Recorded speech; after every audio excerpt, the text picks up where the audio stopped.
Сколько вы потратили на выборах? Вы как-то Мало. тоже обсуждали у нас, что вы продали бизнес в прошлом году, купили 4 квартиры. В этом году продали 4 квартиры и сказали, что потратите на выборах. 4 квартиры сейчас стоят дорого.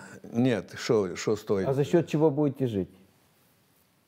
Если Вы деньги... видели, сколько я тратил? Я не смотрел, сколько вы тратили. Так Я хочу, чтобы вы рассказали. По сравнению с другими можно считать, что я ничего не тратил. Мало совсем.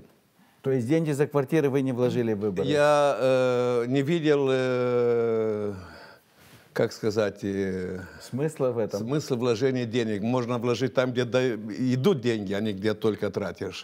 Поэтому в этом отношении я в этом году был очень осторожен в этом деле. Слава Богу, за все эти годы сколько я денег тратил, потому что я все отдавал за партию, это означало за каузы, как по-русски? За дело. За дело. Наше дело правое, мы победим. Наше дело унионистское, а не правое.